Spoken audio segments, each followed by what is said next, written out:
All right, so incest taboo is one of those things. Remember, taboo is basically a rule that societies or cultures have in place so that people don't break them. It's kind of a law in a certain respect. And taboos can be, we talked a lot about them in terms of food, right? Like eating bugs in America or horses or dogs or cats. These are food taboos. So they also almost universally, remember, culture is capable of overriding a lot. Excuse me.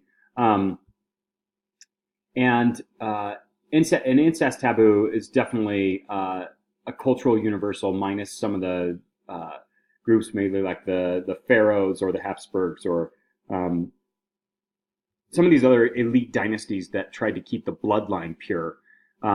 Again, this is one of those fascinating things where we all think that civilization is great and has achieved all these amazing things, and then they go and basically break rules that human beings have had in place for 250,000 years and have helped us succeed in terms of keeping the genes and alleles and the human kind of genetic structure in place and surviving. So incest taboo is basically no relationships, no sexual relationships within the nuclear family for sure. Cousins were um, a lot of times in different cultures outside of this incest taboo. So sometimes cousins were allowed to marry. However, again, encouragement of exogamy, which is marrying or breeding with individuals from outside of the group and another group, were preferred. Um, endogamy is marrying inside the group. Uh, so endogamy only really works if you have a large population and you're not going to get into some of that incest stuff. So if we made the parameters of a town, kind of the locality, you could say that you practiced endogamy in terms of you kind of just sticking with that group of people. Exogamy would be that you married somebody outside of town. And this is true for band level groups as well. Cross cousin, parallel cousin, not necessarily needed to know. When you guys do research those, it's kind of the cousin relationship on mom's side, dad's side, how that all works out. Marriage, very complicated, very different in different societies. Among many of the native indigenous groups, usually were again arranged marriages, and it would be something like, once, twice a year, the natives here in this area would gather up with other natives from the Mojave, and they would have an antelope drive or an antelope hunt, and this would, or a juniper berry harvest, things like that. And when they did that, people would gather, and this is usually when these arrangements would have been made. And so then you're practicing exogamy through this kind of ceremonial or celebration kind of structure. But again, in these societies, we have to remember that they were gerontocracies, where the young or adolescent trusted the elders to make decisions. Obviously, in our society, this is very foreign. And marriage goes along with gerontocracy, neontocracy as well. Again, I think that there's still a lot of parents who have these strong opinions about who to marry and who not to marry. And in America, a lot of times the kids are just like, whatever, I don't need to listen to my parents, because it's turned into a neontocracy. Remember, marriage for a long time was seen as something that adults would pick for you. Now, that being said, we might actually get into some divorce things happening. In Native American tribes, it was very taboo and against the cultural norms to create or commit adultery and have sexual relationships outside of your marriage. But what was kind of interesting was divorce was fairly simple. All you had to do was move out of the hut or the locality or that actual housing unit that you were sharing with your wife or your husband. If you moved out, that signified that there was a divorce on and you were done with that relationship. But the other piece is, if you're staying inside of that relationship, at least that setting, the house or the hut or whatever you want to call it, and then you have a relationship outside of that relationship, you are creating village drama. And this is the whole reason for that taboo. And it's the whole reason why this divorce structure was fairly easy. Don't bring shame and drama into the village. Just basically, make a decision. Either you're sticking this out with the marriage that you're currently in, or you're getting a divorce and you're moving out before any of that other drama stuff happens. So this was kind of what was in place, at least with the indigenous cultures here in California. So key terms around marriage. Dowry is the transfer of cash and goods from the bride's family to the newly married couple, or sometimes the groom's family. Okay, so bride to groom or the new couple. We could call this is kind of like the bride paying for the wedding still in our culture, which is starting to change as well. The bride price is the transfer of cash of goods from the groom's family to the bride's family. And many times these were both happening. There's places in the South Pacific, Malinowski viewed some of these where a dowry would be brought and it would be a certain amount of sweet potatoes. And then it would be so the wife's family would bring that to the future husband's family. And then the future husband's family would have to do the same thing to the wife's family. And then it was chicken. So it was this reciprocity form of things, and definitely balanced reciprocity in terms of goods for the exchange of this marriage structure and creating this union, this economic union as well. Bride service is exchange where groom worked for the father-in-law for a certain length of time before returning home with his bride. So bride service is work. The groom, the future groom, or the future husband is going to work for father-in-law in order to be married to his daughter. This is a fascinating one as well. Some other terms: monogamy. We know this is a man and woman only, or male, female. Again, monogamy is just one partner. That's all that it means. And currently, obviously, with kind of changes to culture and society in America, currently monogamy would apply to other groups of people, not just kind of our quintessential traditional marriage structures.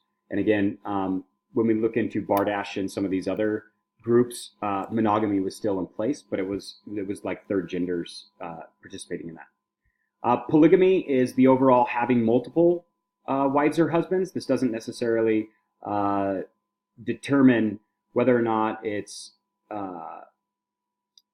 male or female. Polygyny is the correct term for having multiple wives if you are a husband. And polyandry is the term for having multiple husbands if you're the wife. And believe it or not, a lot of people are really shocked when they hear of polyandry, and it's because it's not within our kind of cultural history. Polygyny and polygamy get talked a lot about in terms of kind of Mormons and having that experience or that time period where they practice this multiple wife process.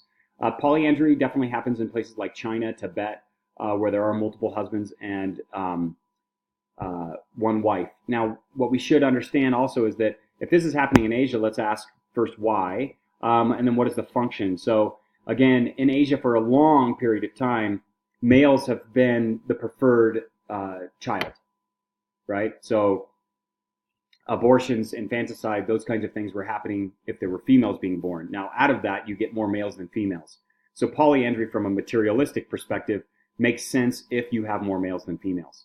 And this is kind of the case in terms of it. And all of these only work out if you have this kind of off balance in terms of sexes in your village. All right, household. Family, by definition, is a group of people who consider themselves related through kinship, such as descent, marriage, or sharing. Common law marriage is kind of also a new kind of state level American thing that we recognize as well. Households, living space alone or shared living space, right? So this is this is your quintessential house. Any groups of people that are living in there would be considered the household. A nuclear household, one adult couple with or without children. Extended household is comprised of more than one parent-child unit. So this could also be grandparents, aunts, uncles, anything like that. Then we're into an extended household. Remember, in indigenous groups, grandparents tended to live with mom and dad and grandchildren. They provided a lot of extra service in terms of help. Many times they were too old to kind of do the daily chores or work, and they would end up taking care of the kids if needed. STEM household found in East Asia comprised of two married couples related through the male. So brothers marry women under the same roof.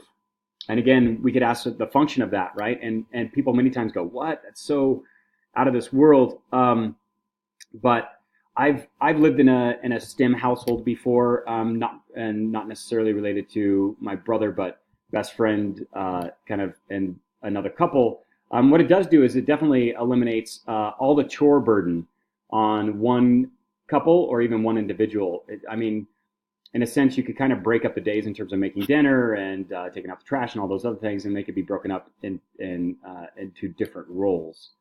So STEM households do definitely have a function.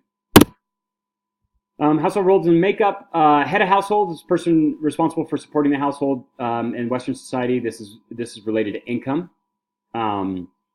It's also related to power and status.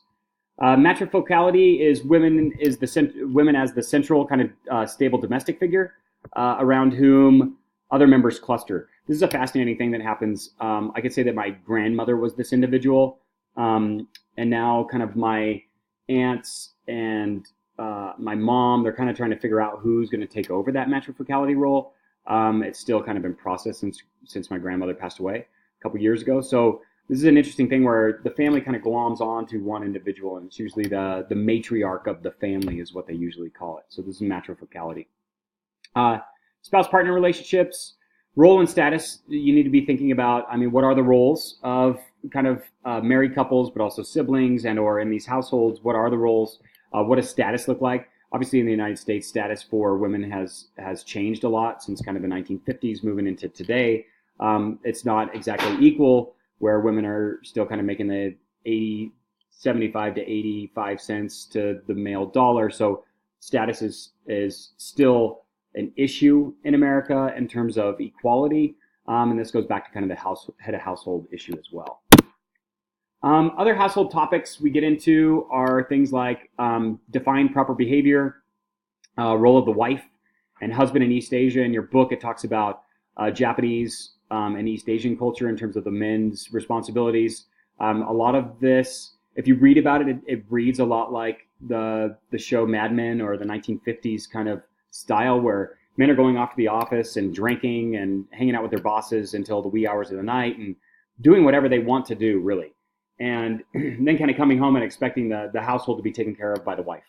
And this is similar. When I lived in Korea, they had love motels, and the males in the office had to go out and drink with their boss until the boss said it was time to go to bed. It was this whole structure of defined proper behavior and role. Fascinating, industrializing kind of snapshots as well. Sibling relationships, birth order and gender. I bring up birth order because I'm fascinated with it. I have 3 other siblings, 2 brothers below me, and then sister is the youngest. So again, birth order is a fascinating thing to dive into. I would, if you guys are interested, it definitely plays kind of roles in terms of personality types. Let's see, there was just a study on some birth order things as well in terms of deviant behavior is fascinating. Domestic violence is higher when men control the wealth and have more perceived power. So this is a correlated sociological kind of study where we see more domestic violence when men have more power. Power and control seem to be major issues in state-level societies, in any society, because again, we're coming out of 250,000 years of egalitarian equality. So when we try to flip that on its head and give men more status and power, we're going to end up with societal problems, and that's what we have. Because inside of us and our DNA and everything that we know in terms of our historic kind of DNA truth, it's to be egalitarian, and this is why a lot of times when people are trying to exert power over us, we feel this kind of ickiness, and it doesn't feel right. Households without a home get into poverty, and we're talking about maybe groups of people that basically have no home. So they're kind of without a households in terms of family units. Changes in marriage, kinship, and descent. I will have to kind of finish this in the next video, but that should the next video should finish us off.